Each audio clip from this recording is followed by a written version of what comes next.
I'm very optimistic about the future. I believe that in the developed world, within 20 or 30 years, there won't be slaughterhouses anymore. I think the growth of the movement is exponential. So yeah, our numbers are growing. The percentage of vegans in society is growing, but also the rate of growth is also increasing. And the reason I think it's increasing is the more people that go vegan, the more it's normalizing compassion and veganism. The more people that go vegan, the more public pressure there is to go vegan because it's such an obvious case of it's such an obvious wrong to unnecessarily inflict suffering on a completely innocent being, all for the sake of our own indulgence. Additionally, the more people that go vegan, the easier it becomes to go vegan because more and more companies are offering vegan products and more options are becoming available in restaurants. Um, Also, like more and more professional athletes are just smashing the protein myth and um, excelling in their respective sports. And medical nutritional information is spreading, and there's a reason why vegans and vegetarians statistically live longer and have lower rates of disease, and so that kind of information is vitiating society as well, and all of these uh, all of these positive feedback loops are just pushing the animal rights agenda forward. Um, Never mind the global warming and like climate crisis, the environment. There's other like there's so many good reasons to adopt a vegan diet, whether it's your health, the environment, uh, world hunger.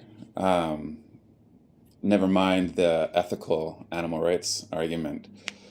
And so, like the best way um, you calculate the growth of a movement is to measure the doubling time of the percentage of people. And I've heard that it's about 5 years for the percentage of vegans in society to double. And now, for me, since I've been vegan, I've seen a lot of changes, but uh, like when veganism, say 0.5% of society is vegan, when that doubles, you don't really see a big change. Um, but like right now in I think in North America, Canada, and U.S., vegans and vegetarians are about 4 to 6% of society. So if you were to be conservative and say, let's say 3%, if the doubling time is 5 years, 5 years from now will be 6%. 10 years from now will be 12%. 15 years from now will be 24%. Uh, 20 years from now will be 48%, and so on and so forth. And there's other developments like the proliferation of lab meat when that becomes much more economically viable. And you also look at the demographics of veganism. It's the youngest generations that have the highest percentage of vegans. Like I think 12% of millennials are vegan or vegetarian. The least vegan demographic is the oldest demographic. And not surprisingly, the oldest people are going to die first. And the youngest people presumably will be around the longest. And that's just the trend. And if you look at things like other social justice movements, whether like the Gay Pride Parade in the 70s, the first Gay Pride Parade, it was like, I don't know, six dudes walking down the street. Everybody hated them. They would throw rocks and bottles at them.